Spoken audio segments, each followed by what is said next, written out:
नमस्कार, मैं हूं पल्लवी सिंह और आप देख रहे हैं आरएन न्यूज। रुक करेंगे खबरों की ओर। तेल की कीमतों पर महंगाई अब आसमान छू रही है। पेट्रोल डीजल के भाव में लगातार हो रही बढ़ोतरी का सिलसिला थमने का नाम नहीं ले रहा। इस दौरान तेल विपणन कंपनियों ने आज लगातार चौथे दिन पेट्रोल और डीजल के दाम बढ़ा दिए हैं और साथ ही डीजल की कीमतों में लगातार चौथे दिन 35 पैसे प्रति लीटर की वृद्धि के बाद अब देश भर में पेट्रोल और डीजल के दाम अब तक के उच्चतम स्तर पर पहुंच गए हैं। एक्सपर्ट्स का मानना है कि अंतर्राष्ट्रीय बाजार में कच्चा तेल का भाव $90 प्रति बैरल तक पहुंच सकता है। ऐसे में भारतीय पेट्रोल और भारतीय बाजार में पेट्रोल डीजल की बढ़ती कीमतों में अभी राहत मिलने की कोई उम्मीद नहीं है। पेट्रोलियम वनपेन कंपनी इंडियन ऑयल कॉरपोरेशन के अनुसार दिल्ली में पेट्रोल की कीमत रिकॉर्ड की गई है 107 रुपए 24 पैसे प्रति लीटर और मुंबई में 113 रुपए 12 पैसे प्रति लीटर की गई। इस दौरान आपको बता दें कि देश की आर्थिक राजधानी मुंबई में डीजल अब 104 रुपए प्रति लीटर मिल रहा है, जबकि राष्ट्रीय दिल्ली में डीजल की कीमत 95 रुपए 97 पैसे प्रति लीटर हो गई है। मध्य प्रदेश की बात करें तो मध्य प्रदेश का अंतिम जिला बालाघाट है, जो कि छत्तीसगढ़ और महाराष्ट्र की सीमा से सटा है और वहां पर पेट्रोल की दरों ने एक नया रिकॉर्ड बनाया। बालाघाट में पेट्रोल का मूल्य 118 रुपए 25 पैसे प्रति लीटर हो गया है, जबकि डीजल के लिए 107 रुपए 46 पैसे प्रति लीटर चुकाने पड़ रहे हैं। इस दौरान पेट्रोल डीजल की कीमतों में लगती आग से जनता परेशान है।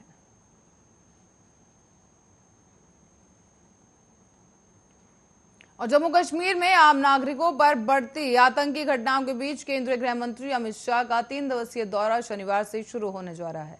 शाह के दौरे से पहले जम्मू कश्मीर में सुरक्षा व्यवस्था को बढ़ा दिया गया है। साथ ही श्रीनगर में पैरामिलिट्री के अतिरिक्त जवानों की तैनाती भी कर दी गई है। इस दौरान पूरे केंद्र शासित प्रदेश में सीआरपीएफ की 15 और कंपनियों को तैनात कर दिया गया। और इस दौरान आपको बता दें कि दरअसल जम्मू कश्मीर में इस महीने आतंकी वारदातों में इजाफा देखने को मिला है। हालांकि सेना भी आतंकियों को मुंहतोड़ जवाब दे रही है और मौत के घाट उतार रही है। शाह अपने दौरे में कई सुरक्षा अधिकारियों के साथ अहम बैठक करेंगे और वहीं जम्मू कश्मीर की सुरक्षा की समीक्षा भी की जाएगी।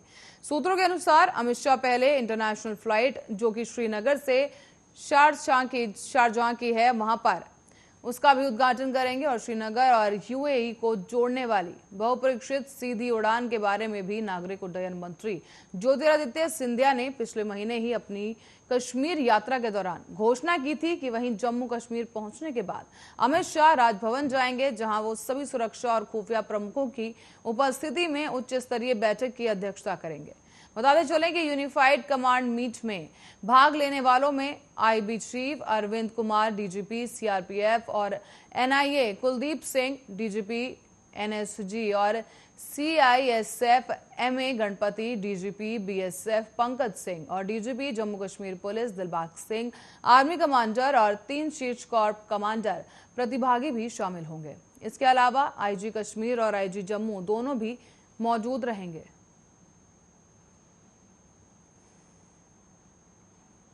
और किठौर कस्बे में गांधी मेमोरियल इंटर कॉलेज के सामने आज एआईएमआईएम प्रमुख असाउद्दीन ओवैसी की सभा का आयोजन किया गया है।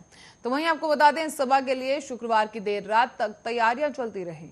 साथ ही शुक्रवार को पार्टी के दर्जन कार्यकर्ता सभा स्थल पर पंडाल लगवाने में जुटे नजर आए। इसी क्रम में नगर पंचायत ने सभा स्थल के आसपास सफाई भी करवाई और इस दौरान सभा में क्षेत्र के अलावा अन्य जिलों से भी समर्थक आने की संभावना बनी हुई है। आपको बता दें कि किठौर विधानसभा क्षेत्र में एआईएमआईएम की ये पहली सभा बताई जा रही है।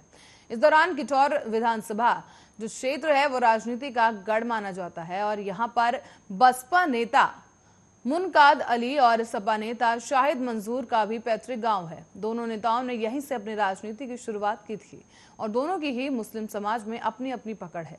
सूत्रों के अनुसार मुस्लिम मतदाताओं को लुभाने के लिए किठौर में ओवैसी की इस सभा का आयोजन किया जा रहा है, जिसका जिम्मा पार्टी की किठौर विधानसभा अध्यक्ष गांव रघौती निवासी असजद हयाती और मेरठ के फहीम एडवोकेट तथा हाजी नौशाद को सौंपा गया है। सभा को सफल बनाने के लिए पार्टी पदाधिकारी क्षेत्र में जनसंपर्क कर लोगों से पहुंचने की अपील कर रहे हैं।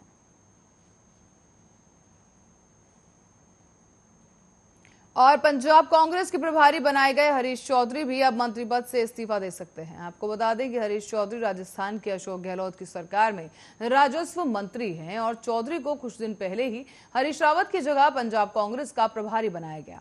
तो वहीं इस बात की अटकलें भी तेज हो गई कि चौधरी जल्द ही राजस्थान के कैबिनेट मंत्री के पद से इस्तीफा दे सकते हैं। चौधरी से जब इस बारे में सवाल किया गया तो उन्होंने कहा कि वो शुरू से ही एक व्यक्ति एक पद में विश्वास रखते हैं। हालांकि उन्होंने ये भी कहा कि वो अपने फैसले के बारे में बता देंगे। उन्होंने कहा है कि पार्टी हाईकमान जो भी फैसला लेगी उसे मानेंगे। और पंजाब के पूर्व सीएम कैप्टन अमरिंदर सिंह को लेकर भी चौधरी ने कहा कि अगर काम किया होता तो पंजाब में मुख्यमंत्री बदलने की जरूरत नहीं पड़ती। साथ ही उन्होंने दावा करते हुए कहा कि मौजूदा स्थिति में कोई भी पार्टी कांग्रेस से लड़ने की स्थिति में नहीं है। पंजाब में कांग्रेस फिर से सरकार बनाएगी।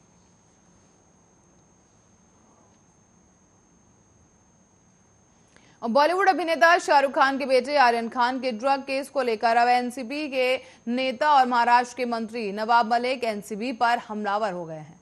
नवाब मलिक हर दिन बयान जारी कर एनसीबी के जोनल डायरेक्टर समीर वानखेड़े पर हमला कर रहे हैं और अब एक बार फिर से एनसीबी पर निशाना साधते हुए नवाब मलिक ने कहा कि समीर वानखेड़े कोरोना वायरस महामारी के दौरान लगे लॉकडाउन के दौरान अपने परिवार के साथ दुबई और मालदीव में क्या कर रहे थे। नवाब मलिक ने बॉलीवुड हस्तियों के खिलाफ कथित तौर पर फर्जी ड्रग्स मामले गढ़ने के लिए वानखेड़े को जेल जाने की चेतावनी भी दी है। मलिक ने वानखेड़े के परिवार में मालदीव में छुट्टियां मनाते हुए तस्वीरें शेयर की, साथ ही जब पूरा बॉलीवुड भी वहां मौजूद था। मलिक ने पुणे की एक जनसभा में कहा कि यह बिल्कुल स्पष्ट है कि ये सब वसूली मालदीव और दुबई में हुई है।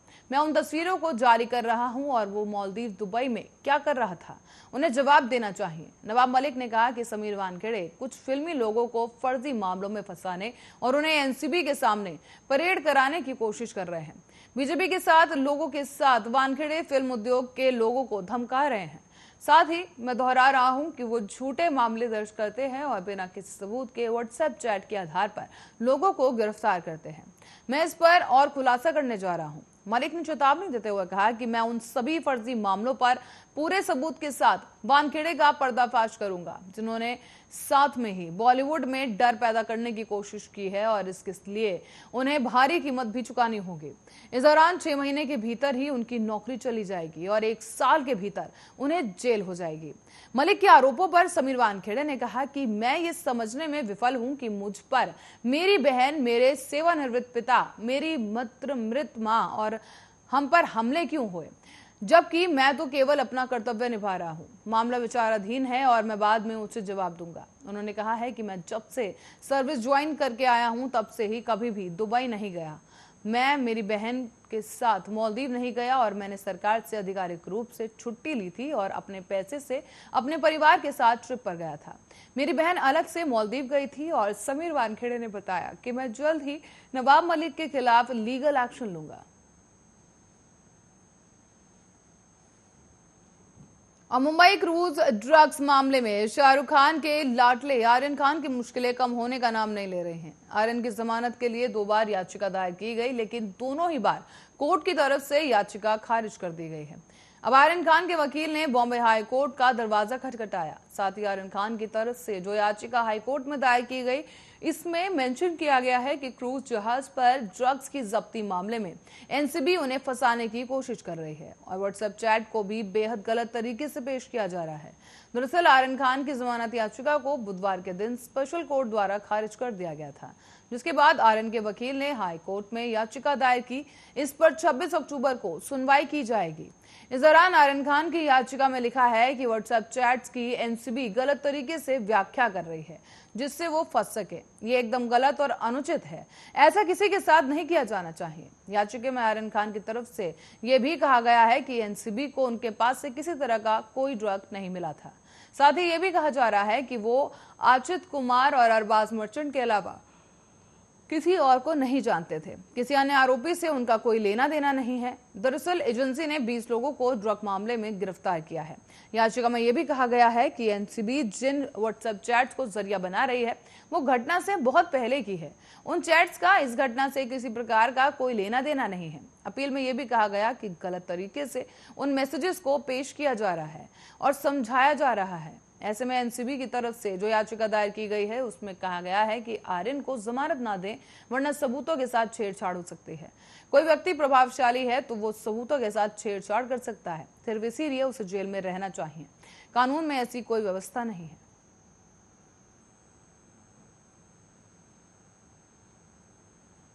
और औरंगाबाद में पुरानी जीटी रोड पर अंदर बाजार वाले मोड़ के पास एक कपड़ा दुकान में भीषण आग लग गई। इस दौरान लाखों रुपए के कपड़े जलकर राख हो गए। तो वहीं दुकान बारजपुर मोहल्ला निवासी मुकेश कुमार गुप्ता की बताई जा रही है, जहां शनिवार की सुबह ही आग लग गई और दुकान से धुआं निकलता देखकर स्थानीय समाज सेवी आकाश कुमार ने इसकी जानकारी पुलिस और अन्य लोगों को दी। इसके बाद यहां पर भीड़ लगनी शुरू हो गई और सुबह 4 बजे से करीब 8 बजे तक आग बुझाने का काम किया जा रहा था।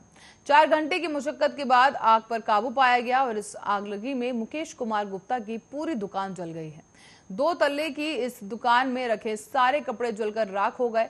तो वहीं इस आगलगी में करीब 7 लाख रुपए का नुकसान होने का अनुमान लगाया गया है। बताया गया है कि सारे कपड़े और फर्नीचर जल गया है। आग कैसे लगी इसका पता फिलहाल नहीं चल पाया है, लेकिन बताया गया है कि कपड़ा दुकान में बिजली का कनेक्शन भी नहीं था। असामाजिक तत्वों के द्वारा घटना को अंजाम देने की आशंका जताई जा रही है।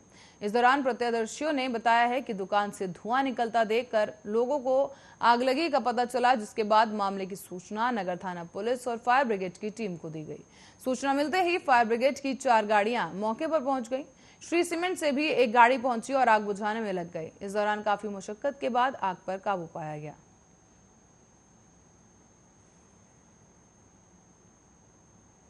और अत्यधिक प्रदूषण से खतरों से बचने के लिए अब मुजफ्फरपुर समेत सूबे के 4 जिलों पटना, गया और हाजीपुर में पटाखों की बिक्री पर रोक लगा दी गई है। पिछले दिवाली में प्रदूषण के बढ़ते स्तर पर नेशनल ग्रीन ट्रिब्यूनल से पारित किए गए आदेश के आधार पर यह रोक लगाई गई है। ऐसे में बिहार राज्य प्रदूषण नियंत्रण बोर्ड से सभी जीएम और एसएसपी को पत्र लिखकर इसके निर्देश दिए गए। इसमें कहा गया है कि पिछली दिवाली के समय इन शहरों में परिवेशीय वायु सूचांक का अध्ययन किया गया था। इसमें पाया गया था कि दिवाली के समय हवा में PM10 और PM2.5 और SO2, NO2 के अलावा हानिकारक तत्वों की मात्रा एकदम से बढ़ जाती है। इसमें एसॉर्निक, लेड और निकेल आदि प्रमुख हैं और इनके साथ ही हवा की मात्रा में इतने अधिक हो जाती है कि वो मानव के अलावा सभी प्राणियों के लिए भी घातक हो जाता है। प्रदूषण नियंत्रण बोर्ड के सदस्य सचिव एस चंद्रशेखर ने पत्र में कहा है कि जिन जिलों में पिछले साल वायु प्रदूषण स्तर खतरनाक पाया गया था, वहां पर अब पटाखों की बिक्री के लिए लाइसेंस जारी नहीं किया जाएगा। पुराने लाइसेंस भी रद्द होंगे और बोर्ड ने अधिकारियों को इस निर्देश पर अमल कर कार्रवाई करने की मांग की है। साथ ही कार्रवाई की रिपोर्ट देने को भी कहा गया।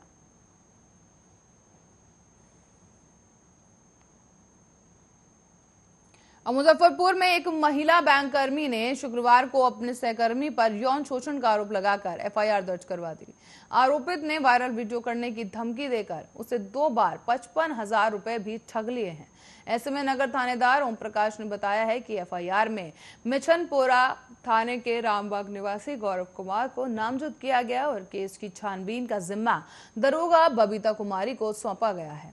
इस दौरान एफआईआर में पीड़िता ने बताया कि वो गोला रोड स्थित एक बैंक में काम करती है और उसके साथ गौरव कुमार भी काम करता था। बैंक में ही आरोपित से दोस्ती हुई थी और नवंबर 2018 में वो जब मां से मिलने की बात कहकर अपने घर ले गया, फिर नशे की दवा खिलाकर उसके साथ दुष्कर्म किया गया, जिसके बाद दुष्कर्म का वीडियो भी बनाया गया और जब वो होश में आई तो उसकी मांग में सिंदूर भरकर मंगलसूत्र पहना दिया गया। उसे कहा गया कि अब से वो उसकी पत्नी है और फिर झांसा देकर लगातार यौन शोषण किया। जब वो गर्भवती हुई तो आरोपित ने अपने पिता के साथ मिलकर गर्भपात करा दिया। अहियापुर थाना के समीप सब्जी दुकान पर शुक्रवार को एक अधेड़ शख्स ने SKMCH की एक महिला डॉक्टर से बदसलूकी और छेड़खानी की, जिसके बाद विरोध पर खुद को स्वास्थ्य विभाग का अधिकारी होने का दावा करने लगा। डॉक्टर ने अहियापुर थाने में एफआईआर दर्ज करवाई और इसके अलावा अधेड़ के अलावा उसके पुत्र का नाम और मोबाइल नंबर भी पुलिस को दे दिया गया। पुलिस छानबीन में फिलहाल जुट गई है और डॉक्टर ने आवेदन में बताया है कि घटना के वक्त वो ड्यूटी से लौट रही थी और इस दौरान थाने के समीप ही सब्जी दुकान पर उसके साथ अधेड़ ने ये बदसलूकी और छेड़खानी की है। इस दौरान थानेदार विजय कुमार सिंह ने बताया है कि एफआईआर दर्ज कर छानबीन की जा रही है।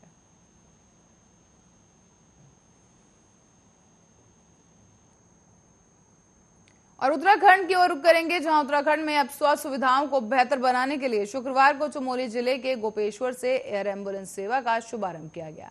राज्य महिला आयोग की उपाध्यक्ष पुष्पा पासवान और सीएमओ डॉक्टर एसपी कुडियाल ने एयर एम्बुलेंस को हरी झंडी दिखाकर रवाना किया।